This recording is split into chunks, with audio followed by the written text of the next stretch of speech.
if you were advising a CTO that's just starting maybe fresh with a distributed team today, or like they're building their first team, hiring their first team members, what is the first couple of practical steps that they really should take to just build their organization for trust and engagement like from day one, so that it becomes an integral part of their whole team? So I think that as a CTO, you really have to consider the fact that you are really working across silos and everything is interconnected. And so the first thing that you want to make sure that you understand and you have a connection with is the people. So can a CTO really operate, especially in an AI future, without their chief people officer, right?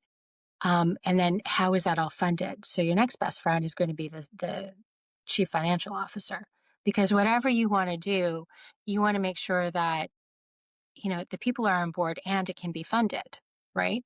So you have to start understanding how your department really functions within the organization itself, and who are the networks, right? Because usually it's not the people who you expect that are going to be the bridges of information between those departments, right? That unexpected network, the people on the edges, it's usually about 3% that can really influence the rest of the 90. So get to know your informal network, because everybody is connected to somebody, but usually the super connectors are the people who a lot of people trust. And if you can identify your informal network and those super connectors, those are the people that are going to help you build out your team and make it successful.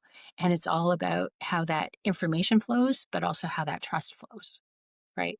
So I would observe and ask a lot of questions about who trusts, in what context, and when. Thank you. And thank you for all the information that you shared.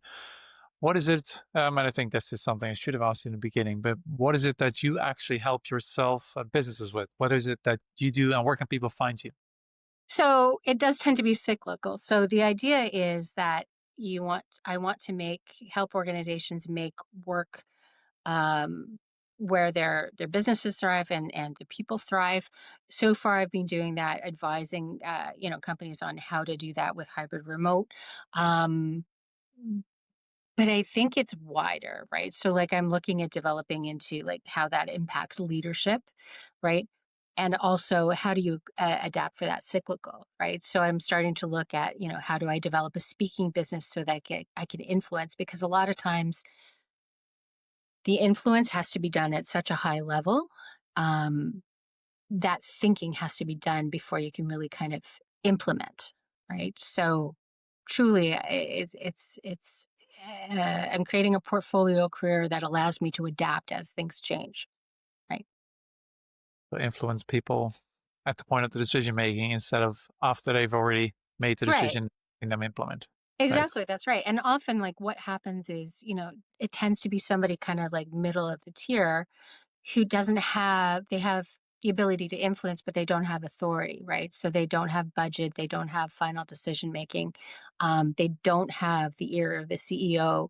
And this is really organization level. It can't be done unless you have that strategic decision making ability. So if you don't have the ability to get in front of the people who actually make the final decisions, you're dead in the water. So that's where doing podcasts like this is strategic.